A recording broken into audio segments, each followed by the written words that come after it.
दुर्भाग्य देखिए मध्य प्रदेश की राजनीति का कि मध्य प्रदेश के राजनेताओं को यह होश ही नहीं है कि मध्य प्रदेश का अधिकांश युवा पिछले 7 साल से सिर्फ इस उम्मीद में किताबों से चिपक कर बैठा है कि शायद इस साल एमपीएसआई की वैकेंसी आ जाएगी। उसकी उम्मीद धीरे धीरे निराशा में बदलती गई और युवा अवस्था वृद्धावस्था में। अब मध्य प्रदेश के किसी भी युवा से बात करो तो वो तनाव में है, चिड़चिड़ा हो चुका है, अकेलापन महसूस कर रहा है, असहाय महसूस कर रहा है। घर को वो आर्थिक सहायता दे नहीं सकता क्योंकि खुद कुछ नहीं कमा रहा। और अगर 7 साल मेहनत करने के बाद घर में आर्थिक सहायता पहुंचानी है तो मजदूरी के अलावा उसके पास कोई विकल्प नहीं है, क्योंकि जिस प्रकार की पढ़ाई एमपीएसआई या पुलिस के लिए उसने की थी उससे किसी कंपनी में जॉब तो मिलेगी नहीं, ना कोई कंप्यूटर ऑपरेटर बनाएगा, ना ही आर्टिफिशियल इंटेलिजेंस में जॉब मिलेगी।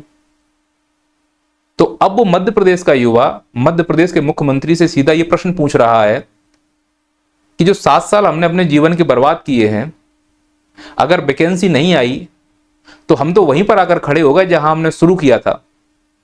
जिस अंधकार से निकलने के लिए हमने 7 साल हाथ घिसे, आंखें जलाई रात भर, उसी का अगर एग्जाम नहीं होगा तो वापस हम उसी अंधकार में जाएंगे और वापस जाकर हमें मजदूरी करना पड़ेगा। तो अगर मजदूरी ही करनी थी तो 7 साल हमने पढ़ाई क्यों की? क्या मध्य प्रदेश की हालत इतनी तंगी है कि 7-7 साल तक वैकेंसी नहीं दे सकते? और अगर मध्य प्रदेश की हालत इतनी तंगी है तो फालतू के जो खर्च हैं उनको कम कर दिया जाए और युवाओं पर ध्यान दिया जाए। भाषणों में युवाओं का नाम होता है लेकिन धरातल पर युवाओं के लिए कुछ नहीं किया जा रहा है। पर मैं आप सभी एमपीएसआई की तैयारी करने वाले बच्चों से इतना कहूंगा कि यह बात सही है कि एमपीएसआई की अभी अगर कोई बात करेगा तो हम इतने अंदर से तनावपूर्ण हो चुके हैं, नकारात्मक हो चुके हैं कि अब कुछ सकारात्मक न्यूज भी नेगेटिव लगती है, सब प्रोपेगेंडा लगता है। ऐसा लगता है केवल अखबारबाजी है, अब इसमें कुछ होना जाना नहीं है। तो मैं आप लोगों से इतना कहूंगा कि मान लो कि अगर इसमें कुछ होना जाना नहीं है तो तुम क्या करोगे? सर मजदूरी, तो वो तो तुम्हें वैसे ही करनी है ना। जब 7 साल इंतजार कर लिया तो 6 महीने और सही।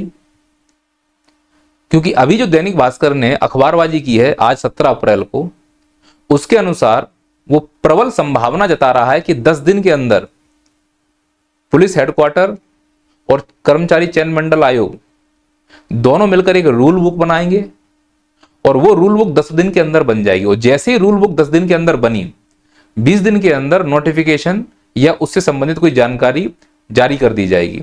और ऐसा अखबार में लिखा है कि यदि जो बच्चे एमपीएसआई की तैयारी कर रहे हैं उनके लिए सकारात्मक न्यूज ये है कि मई तक उनका यह इंतजार समाप्त हो सकता है। मैंने एक वीडियो में यह भी कहा था कि इस साल मई जून के बीच में नोटिफिकेशन आ सकता है और तुम्हारे दीपावली के आसपास एग्जाम हो सकता है। तो इसमें से कुछ लोग ये बोले थे कि सर नहीं आया तो तुम लोग मिठाई बांटना कि मैं झूठा निकला, तुम लोग खुश हो जाना कि ये व्यक्ति झूठ बोल रहा था, मेरी आलोचना कर देना। तो मैं जो मुझसे बोलना है, जो तुम्हारे मन को शांति दे सकता है कि वो मुझसे तुम बोल देना कि इतने लंबे लंबे वीडियो बनाए इन्होंने और देखो नोटिफिकेशन नहीं आया।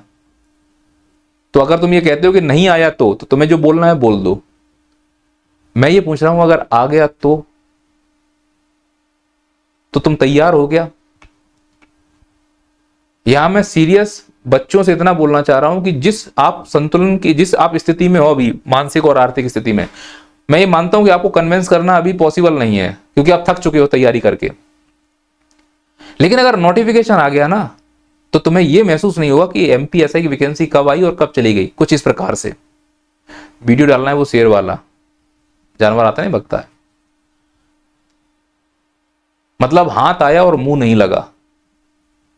इसीलिए सो मत, डिप्रेशन में मत जाओ, नेगेटिव थॉट को बाहर निकालो। अरे जिंदगी में कुछ तो सकारात्मक रहो। अरे नहीं आई तो तुम्हारा क्या जाएगा? तुम जो अपने जीवन में कर रहे हो वो तो कर ही रहे हो ना। जीवन में 24 घंटे हैं तुम्हारे दिन में, उसमें तुम्हें 2 ही घंटे 3 घंटे पढ़ना है। वो तो वैसे ही तुम रील खिसका के समय बर्बाद कर रहे हो।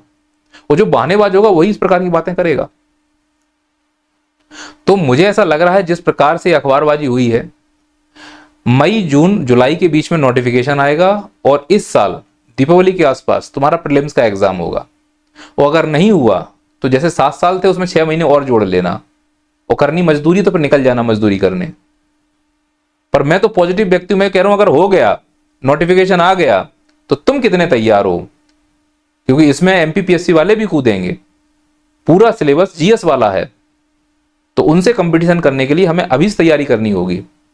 इसीलिए सभी नेगेटिव थॉट छोड़िए, अपने आप को नकारात्मक फेज से बाहर लाइए, अपने आप को ऊर्जावान कीजिए। जो आपका फ्रस्ट्रेशन है, गुस्सा है, उसको फिजिकल में निकालिए, क्योंकि फिजिकल भी है 50 नंबर का,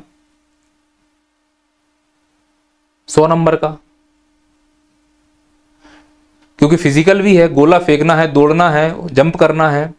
तो जो तुम्हें गुस्सा आ रही है उसको फिजिकल में निकालो, अपनी ऊर्जा वहां पर बहाओ। जब शांत हो जाओ तो पढ़ने के लिए बैठ जाओ, जब समय बचे तो कमाने के लिए चले जाओ। अभी अगर फ्रस्ट्रेट हो गए तो पूरा जीवन फ्रस्ट्रेट होते रहोगे, और अभी अगर लाइन पर आ गए तो पूरा जीवन लाइन पर आ जाएगा। अब तुम्हारे ऊपर है कि तुम अपनी नाराजगी अपने जीवन पर निकालना चाहते हो कि 7 साल में नहीं है, मुझे नहीं करना है, मैं तो मजदूरी करूंगा, जीवन बहुत बड़ा है, या ये 6 महीने और ईमानदारी से मेहनत की जा सकती है और आ गई तो कंधे पे 2 स्टार होगा, पूरी पीढ़ी बदल जाएगी। इसीलिए मैं ये बोल रहा हूं कि अभी से तैयारी करो। अच्छा, इसमें बड़ी बात यह है कि एमपीएसआई में प्रीलिम्स तो ठीक है, वो तो एरा गैरा नत्थु खेरा कोई भी फोड़ देगा। ल्यूशन पढ़ लो, थोड़ा बहुत मैथ रीजनिंग लगाओ, चले जाओ, हो जाएगा। फेफड़े कहां बाहर आएंगे मेंस में, पूरा यूपीएससी पैटर्न है। मानता हूं यूपीएससी पैटर्न है, लेकिन यूपीएससी का लेवल नहीं होगा। अरे उसके आसपास तो होगा। और ये तुम कैसे कह सकते हो यूपीएससी लेवल नहीं होगा, पेपर तो हुआ नहीं है ना अभी। तो हम कोई रिस्क ले सकते हैं क्या, तुम बताओ? नहीं ले सकते। अगर 7 साल में एसआई की वैकेंसी आई तो इसका मतलब अगला बार फिर 14 साल के बाद ही आएगी, वो तुम्हारे बच्चे देंगे, तुम तो देने से रहे, पर तुम्हारे बच्चे भी तो नहीं होंगे। नौकरी के बिना तुम्हारी शादी कौन करेगा? तो तुम अपने लिए नहीं, अपने बच्चों के लिए सोचो। बिना सरकारी नौकरी के शादी तो होगी नहीं, और अगर शादी हो गई तो वो सपने कैसे होंगे तुम्हें भी मालूम है। तो पूरा ध्यान किस पर रखना है? मेंस पर। और मेंस वहीं करना जिन्होंने तैयारी की है, या तो यूपीएससी की या एमपीपीएससी की, पढ़ा रहे हैं। जैसे मैं स्पष्ट रूप से बोल सकता हूं कि नैया पार पे एमपीएसआई मेंस की बेस्ट क्लासेस हैं, क्योंकि उस सिलेबस की डेप्थ हमें मालूम है। हम उसको गहराई में भी पढ़ा सकते हैं, सतह पर भी पढ़ा सकते हैं। एमपीएसआई में मेंस में कैसे प्रश्न बन सकते हैं उसके एमसीक्यू भी हम आपको करवाते हैं क्लास में।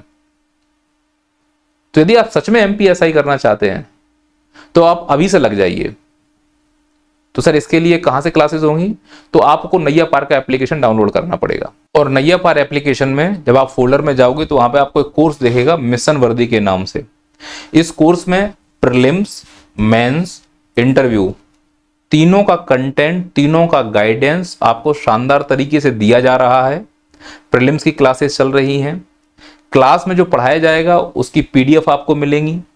पीडीएफ पढ़कर आप नोट्स भी बना सकते हैं, लेकिन क्लास में जिस प्रकार से हम पढ़ा रहे हैं आपको पीडीएफ की जरूरत ही नहीं पड़ने वाली है, मैं ये गारंटी दे रहा हूं। उतना ही पढ़ा रहे हैं जितना सीधा एमपीएसआई में 2 स्टार बनाने के लिए जरूरी है। और मैंने ये भी कहा है कि अगर पसंद नहीं आए तो 7 दिन के अंदर पैसा वापस है, रिफंड पॉलिसी है, क्योंकि गुर्दा है, हमें मालूम है कि हम आपको वो डिलीवर कर रहे हैं जो एमपीएसआई में चाहिए। तो जो बच्चा सच में 2 स्टार रखने की क्षमता रखता होगा ना, वो मेरा कंटेंट समझ पाएगा कि नहीं यार ये टू द पॉइंट पढ़ाने वाले लोग हैं, ये टाइम पास नहीं कर रहे हैं। तो यदि तुमको लगता है कि सर इस बार मुझे क्वालिफाई करना ही करना है, तो फिर तुम्हें ये बहुत अच्छे से करना होगा मेंस। इस पर पूरा फोकस करो। मैं नहीं कह रहा हूं कि तुम नैया पार का कोर्स खरीदो, तुम तो सेल्फ करो। नेट पर जाओ, पूरा कंटेंट अवेलेबल है। एआई का इस्तेमाल करो, पूरा कंटेंट अवेलेबल है। और तुम जाकर इसके नोट्स बनाओ, मेंस के पेपर फर्स्ट के, पेपर सेकंड के।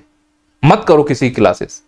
लेकिन अगर नहीं कर पा रहे हो, तुम्हें समझ में नहीं आ रहा है कितना पढ़ना है, कितना छोड़ना है, कैसे एमसीक्यू बनाने हैं उनके, क्योंकि यूपीएससी का जो कंटेंट तुमको मिलेगा उसमें तो मेंस वाला है, तुम्हें उसमें एमसीक्यू निकालने में बड़ी दिक्कत होगी। तो तुम्हारा काम आसान हो जाए, तुमको आसानी से कंटेंट मिल जाए, तुमको आसानी से एमसीक्यू मिल जाए, उसके लिए हम लोग मेहनत कर रहे हैं।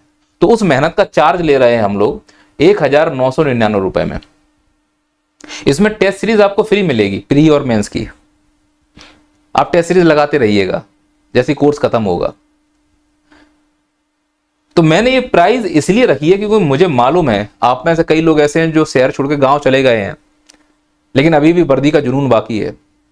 ये रीजनेबल प्राइस केवल इसलिए रख रहा हूं क्योंकि आप अपने सपने को पूरा कर पाए। फिर चाहे आप गृहस्थ जीवन में जुड़ चुके हो, चाहे प्राइवेट जॉब कर रहे हो, चाहे घरेलू महिला हो, और घरेलू महिला जरूर करें। आर्थिक स्वतंत्रता बहुत जरूरी है। क्लास का शेड्यूल कुछ इस प्रकार से रहेगा। गौरव सर, कपिल सर, सोले सर, मैं, अभिषेक सर, दीपेश सर, ये पूरी सुबह 8 से लेकर शाम तक तुम्हारी क्लासेस चलती हैं। तो मुझे ऐसा लग रहा है कि यदि तुम थोड़े से भी सकारात्मक हो, इस प्रक्रिया को लेकर नकारात्मक नहीं हो रही, प्रक्रिया तुम्हारे हाथ में नहीं है, और तुमको लगता है कि नहीं मैं तुम्हारे भले की बात कर रहा हूं, तो मेरी बात पर भरोसा रखो और एमपीएसआई मेंस के लिए नैया पार पे आंख बंद करके आ जाओ। प्रीलिम्स कहीं भी पढ़ लो, कोई दिक्कत नहीं। हालांकि हमारे कोर्स में प्रीलिम्स ऐड है, हम हैं स्पेशलिस्ट किसके, मेंस के, और गारंटी दे रहे हैं इस मेंस में जो कंटेंट अवेलेबल कराएंगे वो बिल्कुल टू द पॉइंट एमपीएसआई के हिसाब से होगा। अब आप में से कुछ ऐसे होंगे जो इस प्रक्रिया से नाराज बैठे होंगे, वो बोलेंगे सर हमें तो नहीं करना है। तो मैं उनसे यही बोलूंगा कि तुम नोटिफिकेशन का इंतजार करोगे, नोटिफिकेशन आएगा, वैकेंसी आई, वैकेंसी गई, फिर से वही कुछ इस प्रकार से, फिर वो वीडियो लगा दो।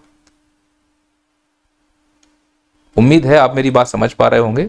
इसीलिए अभी जाके इनरोल करें, है ना, और रजिस्ट्रेशन कराएं, और अभी से आप तैयारी करें, क्योंकि जैसे नोटिफिकेशन आएगा फीस बहुत महंगी हो जाएगी। आप अभी से इसको लेके रख लें। लाइफ टाइम वैलिडिटी है, पीडीएफ मिलेगी, क्लासेस होंगी, लाइव क्लास है, रिकॉर्डेड भी है। जो क्लास लाइव नहीं देख पाए वो रिकॉर्डेड मिलेगी आपको। जब तक आप एसआई नहीं बन जाएंगे कोर्स नहीं हटाया जाएगा।